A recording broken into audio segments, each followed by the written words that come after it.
The resignation of VA Secretary Eric Shinseki eases some of the political heat on President Obama, but it does nothing to solve the problem of veterans having to wait for months to see a doctor. Joining us now from Phoenix, the original whistleblower in the scandal there, Dr. Sam Foote. And here in Washington, Florida, Congressman Jeff Miller, head of the House Committee on Veterans Affairs. Chairman Miller, now that Secretary Shinseki has resigned, how concerned are you that the political attention on the scandal is going to begin to fade, that the politicians, the public, the media, we're all going to resume ignoring the problem? It will not fade on the Hill, I can promise you that. The American people are so disgusted, it's not going to fade out there. My concern is it's going to fade in the media. Just like we couldn't get the media to pay attention over a year and a half ago to issues that related to this. And I'm very hopeful that people like yourself and others will continue to keep this in the forefront because it's much bigger than what we're going to even talking about today. Dr. Foote, do you worry that now with Eric Shinseki gone, that interest, attention to the VA scandal is going to fade? There's a huge mismatch system-wide between the demand for care and the VA's ability to supply it, and I don't think the media is going to let that go away. I certainly hope they won't. And we're going to pick up on that mismatch in a minute, but I want to ask you this first, Chairman Miller. The VA inspector, it came out this week, had issued 18 reports since 2005 about scheduling problems leading to long waits in time for veterans to get care. And yet both the president and Eric Shinseki said that they didn't know about the problem. Watch what the president had to say about this. This issue of scheduling is one that the reporting systems inside of the VHA did not surface to the level where Rick was aware of it or we were able to see it. This was not something that we were hearing when I was traveling around the country. Chairman Miller, with 18 reports since 2005, how could they not have known? And quite frankly, how could all of you in Congress not have known? Well, interestingly enough, many of those reports were instigated by the House Committee on Veterans Affairs. And when we went to the VA to ask if the recommendations, in fact, were going to be followed up on, they said yes. And then when we asked them about their numbers, they lied to Congress in regards to their numbers. But it's very difficult for me to believe that the central office here in Washington, D.C. did not have any idea about the cooking of the book and the illegal activity, basically, that was going on at now, under their own admission, 60% of their facilities. Why do you say that? Why do you think it's unlikely that Shinseki didn't know this was going on? Why do you think it's unlikely that the president didn't know? Well, because the secretary 3 weeks ago, when he testified in front of the Senate Veterans Affairs Committee, said this was an isolated incident at Phoenix alone. We already knew that it was pervasive throughout the country, and the vast majority of their facilities have been affected by it.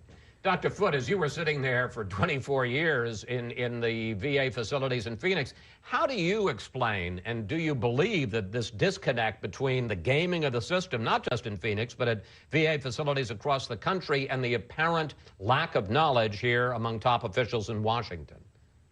Not getting the accurate numbers suited the upper VA Washington folks in the VA, and I think that's the root of it. Schoenhard's memo from 2010 clearly showed that they knew various strategies of how to avoid this, and whether that was a don't do this or a how to do this is still open for debate.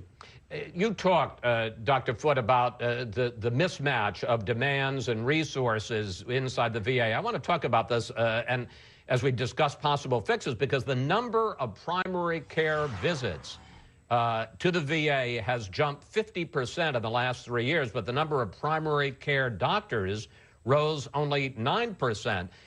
Dr. Foote, the VA budget, it's not a lack of money. The VA budget has tripled since 2000.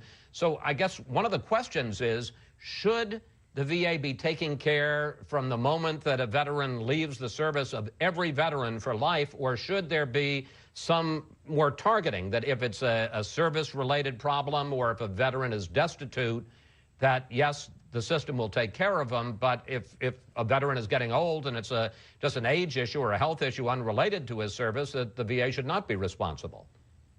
Well, the VA here to take care of those who've borne the battle. And it was set up originally to take care of people for their service-connected conditions. And then probably in the early 90s, it sort of kind of evolved into a safety net. And now it's trying to promise under the Affordable Care Act that it's going to be, an insurance similar to others. And I don't think it can quite meet that goal. If they want to do that, it's going to take a lot more facilities. It's going to take a lot more money. Chairman Miller, you've got the Vietnam and Korea veterans who are getting older. You've got this explosion of veterans from Iraq and Afghanistan, and because of our advances in medicine on the battlefield, a lot of them with grievous physical and mental injuries.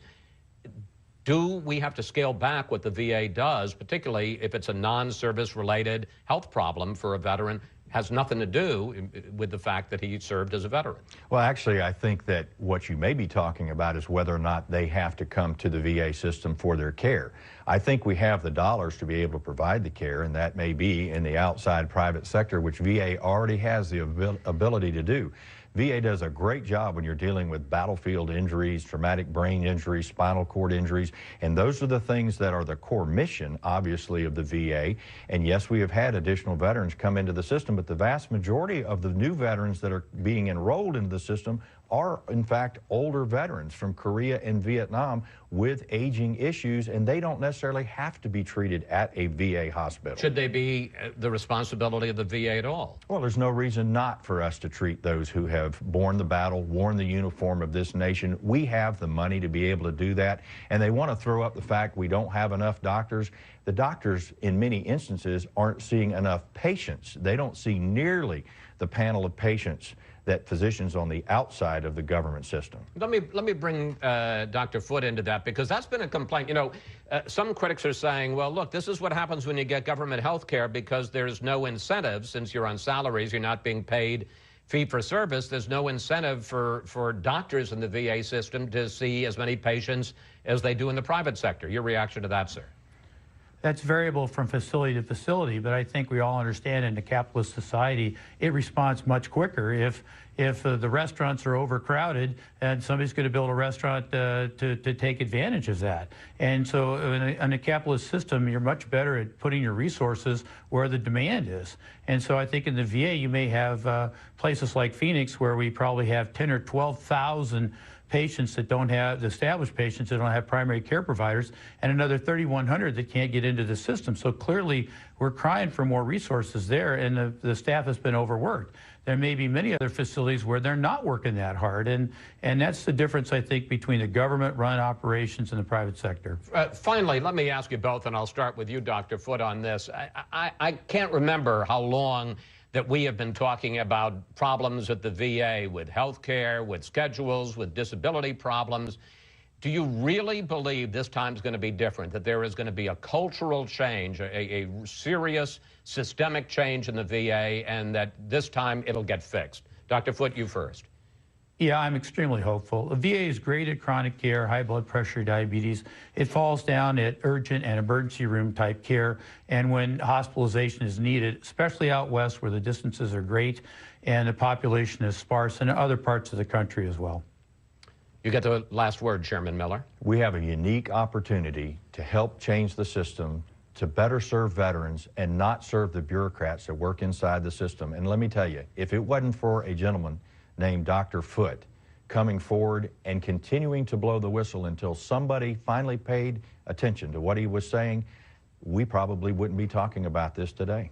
Well, we all agree, and the gratitude that a lot of us feel to Dr. Foote. Thank you so much for your service, sir.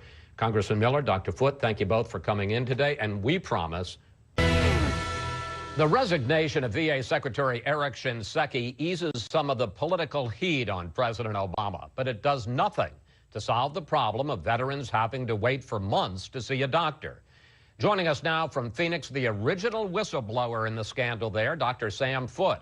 And here in Washington, Florida, Congressman Jeff Miller, head of the House Committee on Veterans Affairs. Chairman Miller, now that Secretary Shinseki has resigned, how concerned are you that the political attention on the scandal is going to begin to fade, that the politicians, the public, the media we're all going to resume ignoring the problem? It will not fade on the Hill, I can promise you that. The American people are so disgusted, it's not going to fade out there. My concern is it's going to fade in the media.